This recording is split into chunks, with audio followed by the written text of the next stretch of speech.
So since we're having issue with cylinder number 4, we're going to remove plug number 4, and we're also going to remove plug number 2.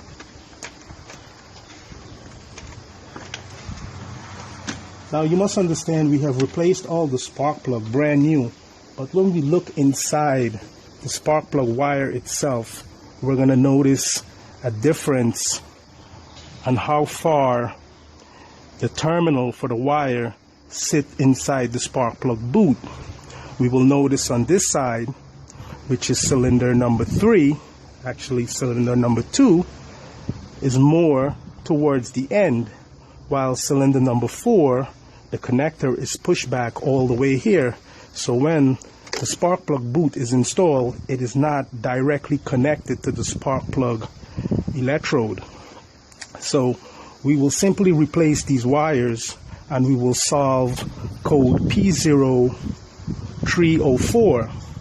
Once we provide a solution remedy for code P0304, we will most likely get rid of the knock sensor issue. Well, I cannot afford to replace the spark plug wire, and most of us might not be able to, but I've come up with a method for fixing this spark plug boot.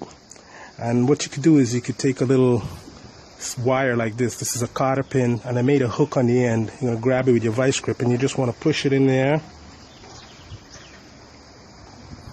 so it could hook the terminal, and then you will just pull it forward, but then you're going to have a issue releasing the hook from the terminal.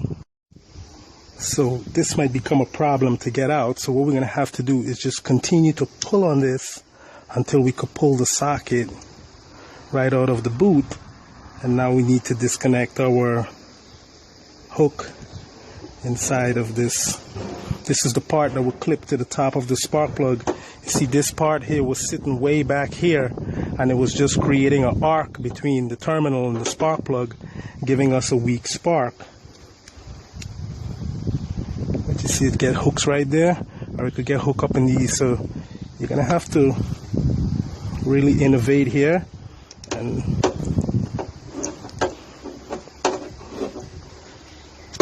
that's it, we got it out. So now I just want to push this back in, but when I push it back in, I don't want it to go all the way back to where it was. I want to leave it like right there. So when I put it back on the spark plug, it will click on the spark plug, and then the rest will get pushed back into the boot. Before you go pulling on the wires, you want to disconnect it. And one thing you don't want to do when you're disconnecting the wire from the engine is to pull on the wire itself. You see, this wire here is a fiber core wire, and pulling on the wire or twisting it will cause breakage inside to the fiber core. Another way to fixing the spark plug wire is to pull this boot off the back, and when you pull it over, you want to make sure you're sliding the wire in the boot. Now you see how the inside looks. So when you're going to fit this back, you want to make sure it's like this, and you want to push the wire down enough so we could see. We want to see this about a half an inch away from the end. Once we have that, we'll curl this back down, place the boot on the top. You just want to make sure you check it, and that's good right there. So you can use some of this weather stripping glue to fix the wire to the boot, because it's going to slip back and forth.